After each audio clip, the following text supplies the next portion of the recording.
Hello, everybody, and welcome back to Let's Play Hearts of Iron 4 Germany Co-op with me, Commissar Roach, and Rival Zone Gaming. Hello! In the last episode, we finished off Poland, but in doing so, we also caused World War II. It was fun. You should have been there. We also lost a major naval engagement Oh, yeah. to the north of Germany, but I realize now that we actually had a 4-ship fleet with an extra light cruiser and battleship sitting in Wilhelmshaven that had not been linked up with the main fleet, so we might have been able to win that because that would have been 3 battleships to their 2 battleships and battlecruiser, maybe. But you can see we really need to get heavy cruisers up as well. Yes. Because they have a lot of heavy cruisers. I do have a question. Yes. What are we going to do about Czechoslovakia? Well, I'm deploying troops right now, and I'm going to... Because now we have their entire border that we can use. Yes. And only part of it is actually fortified. That's around Prague. Yeah. The tail isn't. And if we can come up through the tail, we might be able to get around them. So, like we were going to do last time, it was going to be your army division surging up the whole country while my units were kind of keeping Prague occupied. Yeah, because the majority of their forces are not... Like, they don't have a lot of forces. No. Like, one division per province, which is about what we have as well. But it's not a big deal. We just need to let our guys get settled in. Mm-hmm. But part of that is we also have 2 Italian tank divisions that are still volunteered here, and we have 3 Spanish divisions coming in as well. Yes. So we'll have 5 extra divisions to deploy that are volunteers. You have to deal with Yugoslavia, which isn't going to be too big of a deal, at least not initially. There's a couple of French divisions around there, but you should be able to defend and maybe push against them to get to Belgrade. Because we want to take out Yugoslavia. Yeah. That'll give us a lot more population, a lot more factories, and cut off and take away that southern front that we can then focus on other things. Yeah, that works. And we need to build some divisions. Yes. That's another thing we need to do. Yeah. So I'm thinking we're going to train up some infantry divisions. Could I have a couple of tank divisions, please? We don't really have a lot of spare tanks. That's a no, then. Okay. We only have 455 spare tanks, and we're losing 10 a day currently. Okay. So we did those last 5 we made were about basically the last we're going to have for a little while, especially since we're transitioning over to Panzer IIIs. That's fine. I understand. I might be able to... Hold on. How many motorized we got? I got 5,000 motorized. I can get you some SS divisions. Oh, that'd be nice. Yeah. That'd be awesome if you could do 5 divisions of SS. Yep, that works for me. I'll build them in Budapest, so they'll be deployed there. Great. And then we got 20 divisions of infantry. They're going to be put in Brandenburg. Because I want them to be built and then help with Czechoslovakia, then redeploy to the Western Front, and then take them over. Maybe 10 divisions going into maybe Purple Army, and then the other 10 going into your army. I'm just thinking 4 divisions. I've only got 24 at the moment. Yeah, so with the 5 divisions, you'll go up to 29. And then with another 10, you'll be up 39. Should give you a pretty good boost in units. Alright, well, while we're doing that, then I'm going to set myself up a nice little attack plan for when we're ready to attack Yugoslavia. Yeah, and I'm going to deploy our naval bombers in the Baltic Sea. Or the Eastern North Sea. And they're just going to naval strike there, so if they find any enemy ships, they'll attack them. Okay, I'm going to go to speed 1 for right now, and we'll see what happens. Cool.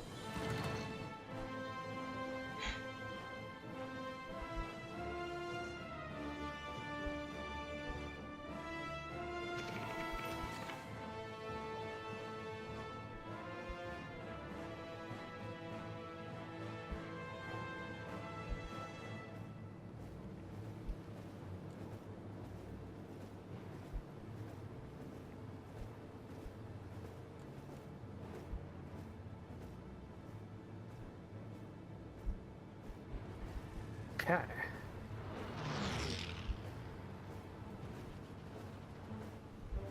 Yeah, there's a big build-up on your border. Yes, there is. Ooh, you got an opening though. See midway down there. You see the midway down your border. There's like a river crossing, but they don't have anybody on your side of the river. It's to the left side of the line right now. Like, see that little hump in the line that kind of goes up and then right down. Yeah, you can take those 3 provinces there on. Go right up to the river. That'll help your defense because river crossings give a negative to attacks. All right. So you just gotta select a couple of the units and right-click them onto the provinces, and they'll go. Okay. So, if I do that now, that's where they will go to when we declare. Yeah. No, they'll attack right now. Oh. And they'll go into those. No. I was about to say I don't think we want to take.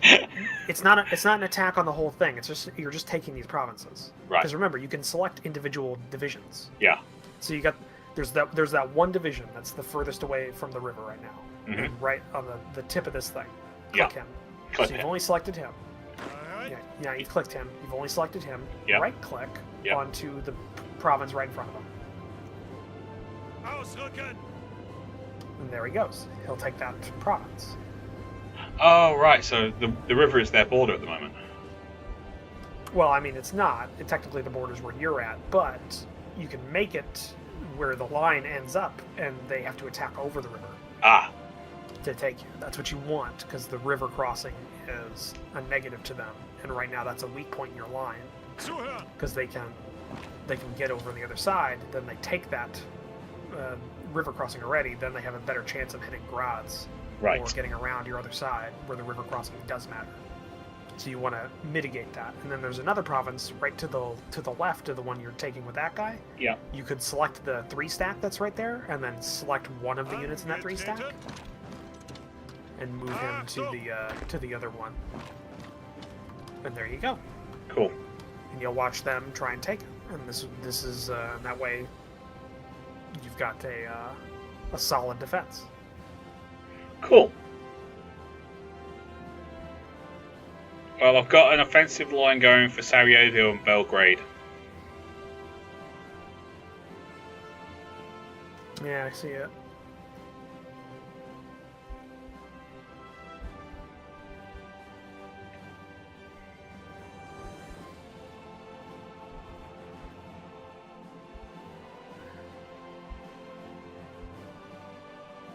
We'll see. Okay, Kriegsmarine is now 3 battleships, 1 light cruiser, and Nice. 6 destroyers. And you've got a lovely submarine fleet as well. 22 subs. Those were there before, so they're like, I think they're class, I think they're type, they're submarine 2s. They're a bit behind. See? Look at your border now. Now you have that river crossing almost all along the border. Yeah.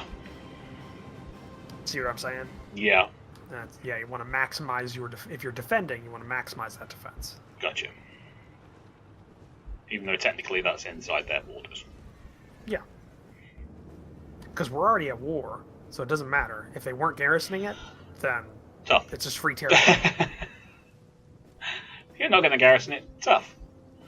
The problem is that your northern attack, from where that attack's coming from, is going to have trouble getting across those rivers around Zagreb. Yeah, I know. Here's something you can do.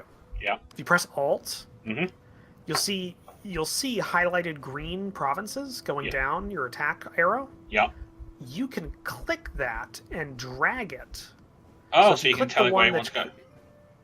Yeah, so you can click the one that's right on your line and drag it to your right side of your line, so that it's coming from the right side of your line, and it actually doesn't have to go over that Zagreb crossing.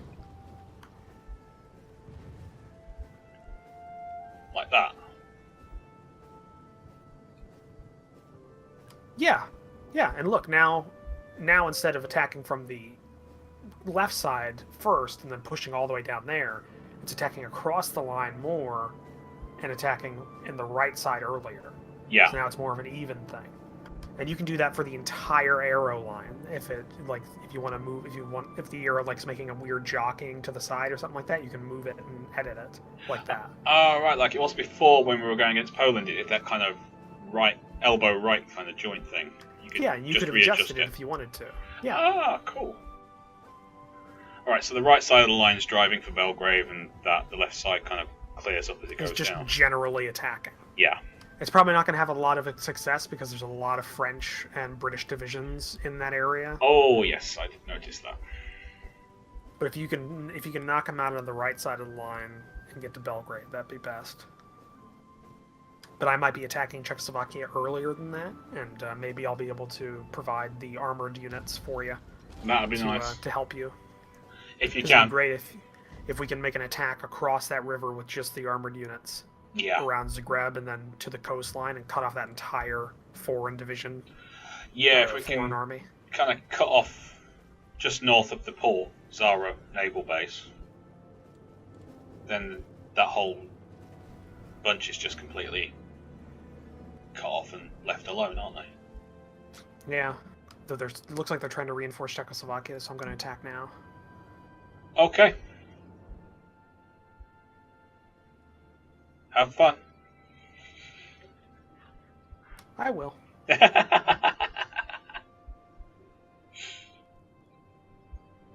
go check on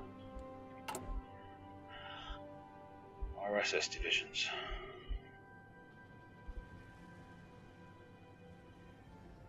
Training nicely.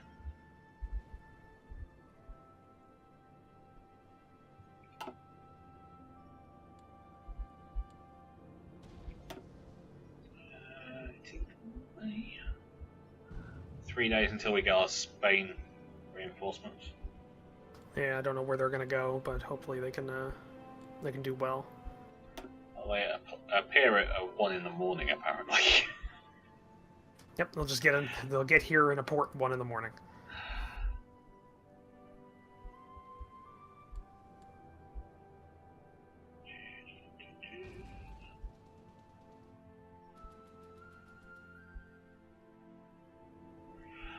Right.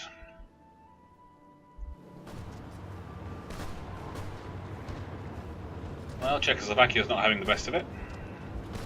No, attacking their soft underbelly. Once they really start moving divisions trying to stop the gaps, then I can attack the Purple Army across the whole line.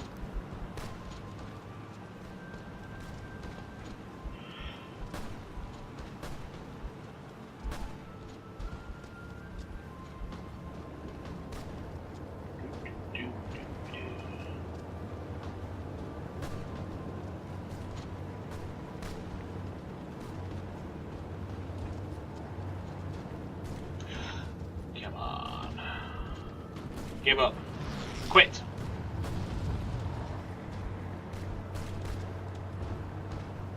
Realize you're beaten.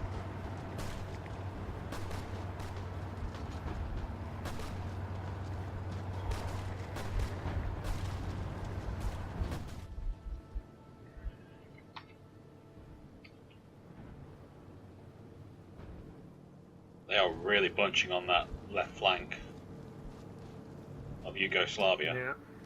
Hopefully I can get through with Czechoslovakia early, then redeploy the armor to exploit that weakness, because there's actually a hole in their line right now. Yeah, I can see it. If only we had a spare division to deploy there, that could just cut straight through. There's nothing there. It's a whole province just empty, isn't it? Yeah, try not to... Don't look at it too much. Don't jinx us. Oh, if we can must use it. Stare at it. We have to use it. Hey, there we go. Finally. 3 infantry divisions. Of moderate strength, but still, they're extra divisions. It's fine. Yeah. Extra divisions are extra divisions.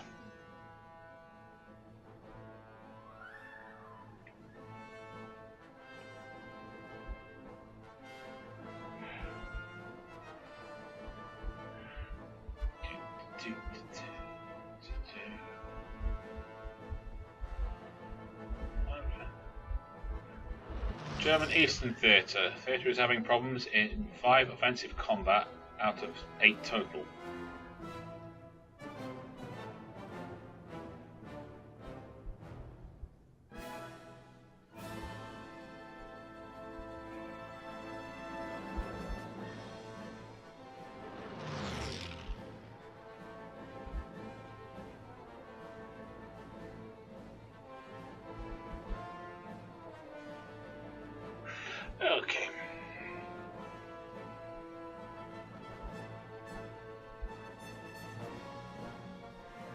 Doing what we can. The only problem is some of the attacking line is in the Alpine region. And, yeah, there's not a lot you can do about that. It's mountains, isn't it?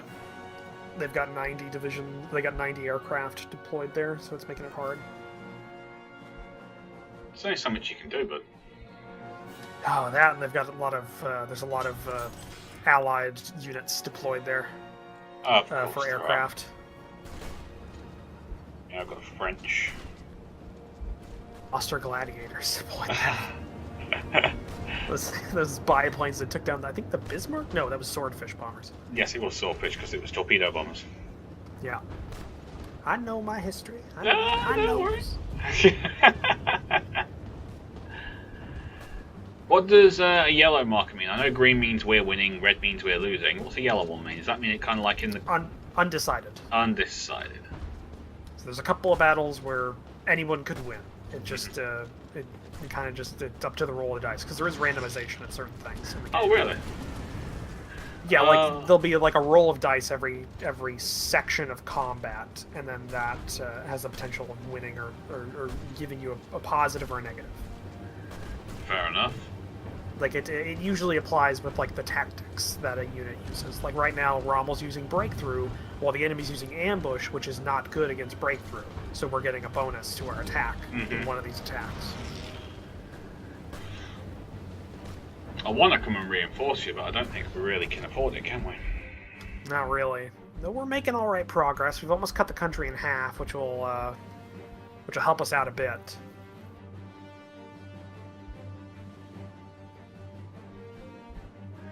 I need to kind of hold my ground, even though they've got 24 divisions of infantry. No, 25 divisions of infantry. I think it's 25. 4 tanks, and it looks like 4 cavalry. They're sending horses against me. The ultimate insult. Yes. Alright, I'm stepping up our fighter production. I want to get more than 1 a day. Maybe 2 a day would help us with our casualties. Yeah.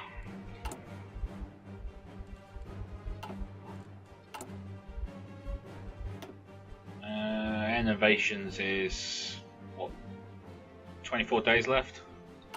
Yeah.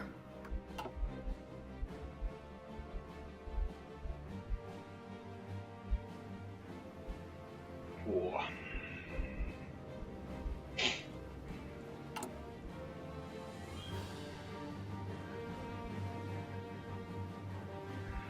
Construction. Okay, we got some. Let's check out our construction queue. We've got a lot of broken down infrastructure from the war. Oh, that's what that means. Yeah, the little red outline with the wrench flashing over it, that's broken down infrastructure. We have 2 dockyards that need to be repaired as well. And a load of train tracks. Yeah, that's all infrastructure. That's all Poland too, so it's not a huge deal. Okay. It's only Poland. I'm gonna put some dockyards on our border, on our coastline to increase our naval production. Because no matter what, we need to get at least naval superiority in the Baltic. Yes, we need to make it so that if anyone comes there, it's a bad idea. That might also mean stepping up our production or research of naval bombers. Okay. So maybe that's the thing we should look at next time. Yeah, next research.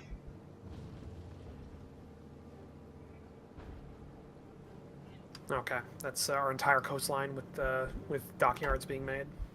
Wow. I said we needed them, damn it. I'm not arguing at all. Wouldn't dream of it.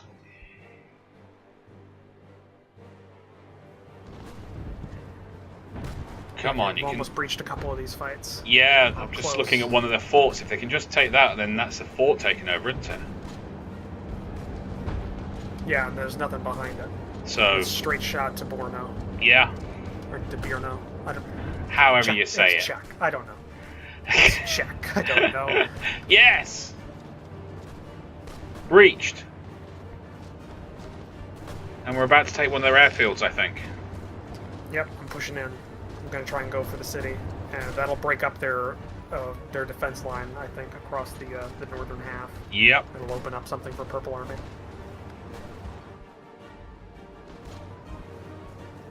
I think that's their last airfield, actually. Oh, that'll make they're things... deploying from Yugoslavia. I know the Gloucester Gladiator can't have a huge range. No, not for a World War I era plane. No. Was it World War I? I thought it was interwar.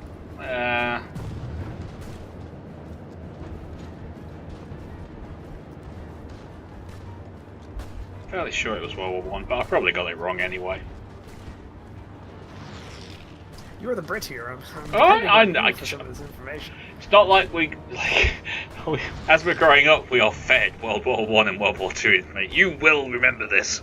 You never know, you might be making a YouTube video one day. What's the YouTube video? Every British person I've known just expounds the virtues of Crusader tanks and Churchills. Sorry, the Sherman was always my favourite, and that's American, isn't it? Yeah, well, it depends on the type of Sherman, because there was the Firefly, which was a purely British design.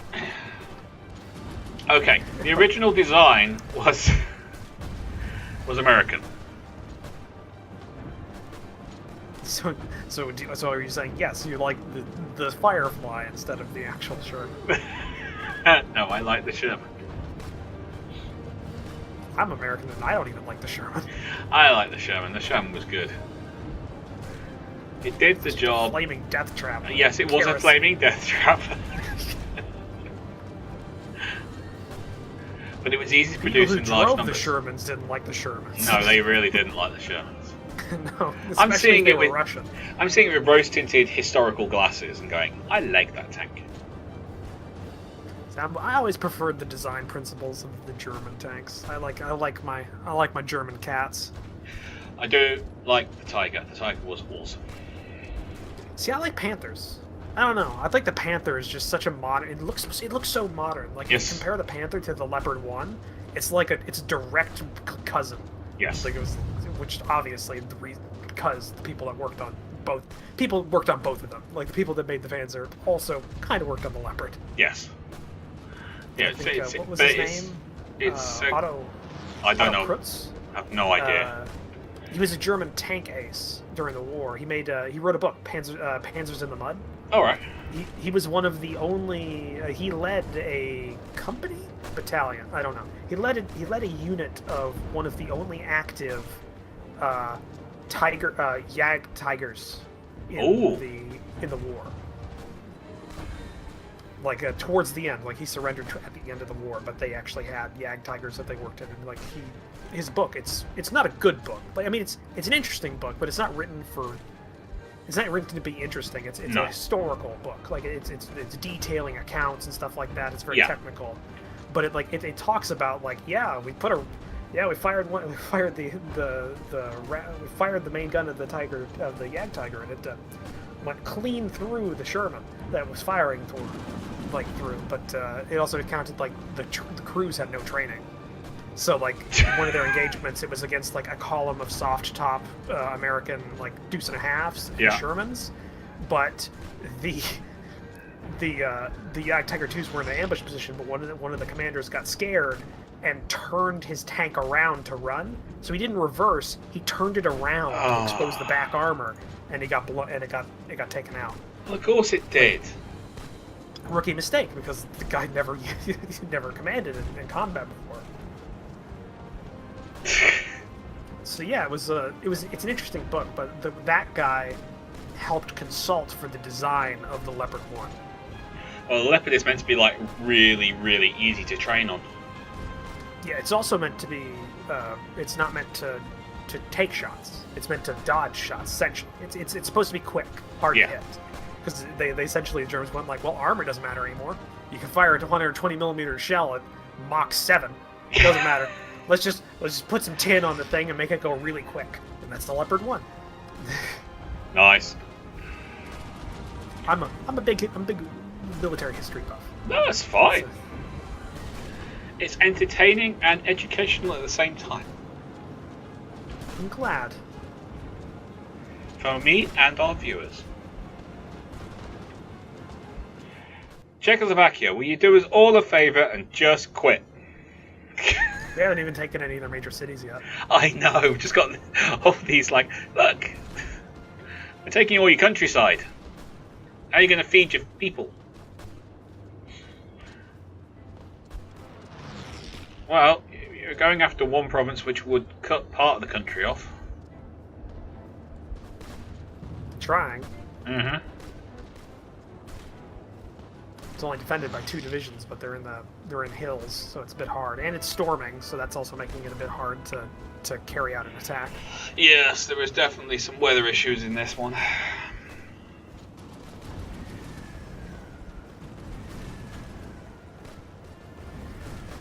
Ooh, Spitfire. See? And every British person I know knows every British unit during World War II.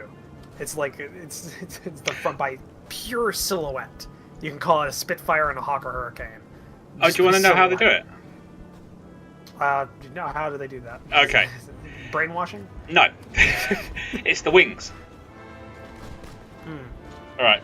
From the side, the Hawker had a cockpit that was actually like, you could draw a line from where the cockpit started to where the tail started, a straight line.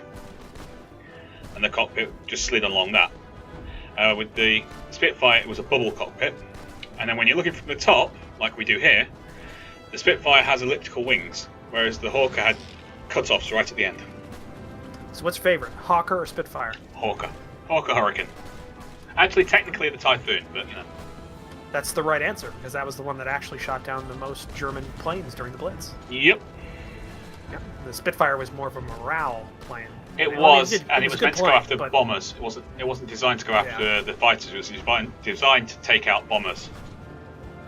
But that meant that the Hurricane, which was made out of canvas and wood, could be replaced easier. British really like doing that. Just wood planes, even during World War II, because they made the the Beaufighter, the Beaufighter. The Beaufighter. It was the Beaufighter. It's just like, well, I mean, we can make a really fast heavy fighter. It's just going to be made of wood and hope. Yes. All right, do it. that's what they did. The Spitfire was made out of metal, but because of that, it took absolutely ages to build one. So, they could go toe to toe with the 109. Oh, they could, but with the engines were different. Yeah. Because didn't they have that thing where it was a gravity fed like fuel line or something? They couldn't do a certain type of turn. Yes. Or am I thinking? Is that an early one I'm thinking of? All the Spitfires used to do a corkscrew turn going down because the measurements would because it was an injected engine. It would actually stall. Yeah. Whereas the Messerschmitt could just do a dive. Just do a negative G dive, and the Spitfire couldn't keep up with it because it couldn't do that. Because it would actually starve the engine of fuel. Yeah. I have to say, my favorite aircraft, I don't know. Because the aircraft I'm less certain about. Mm-hmm. Because I like the Mustang. The Mustang's beautiful. I love the Mustang. Aircraft. But then again, I love the technical innovation of the ME2. What is it? 209. Mm-hmm. The jet fighter. Oh, that was the. Oh, I know the number and I cannot remember it now. 202. Oh, but it was it was the first real jet fighter. I can look it up because we can make them here. We can. Yeah, hold on. Here we go. Research. Aircraft. What is it? Yeah, 262. There you go. Yeah. See, I like that. I like that because the technical innovation of it. It's really interesting. Mm-hmm. You know, it's surprising that they could make that way back when. Jet engines. Just couldn't say it. You know the problem they had with those, though. What's that? When they were hunting flying fortresses, was that the flying fortresses were too slow. Yes. So the engagement time, even in the best possible position, the engagement time was like 4 seconds to get a shot off. So what they had to do was they had to keep getting that engagement time by doing like these roller coaster like humps behind a a formation, because that would give them more engagement time, and that would slow them down to actually get a shot off. Because if they didn't, they'd race past it, and they would never be able to hit it. But then again, they weren't being able to be hit. Yeah, but they couldn't shoot either. No, they couldn't shoot either. No. Yeah, it's an interesting little like we've made something so good we can't. It doesn't work. Yes. We have such a technological advantage. We can't use it. Yeah, it's a very German problem when you think about it. Oh well. I like that for the technical aspects, and I also like the rocket interceptor they made, just because it's kind of crazy and it's funny, kind of crazy. Yeah.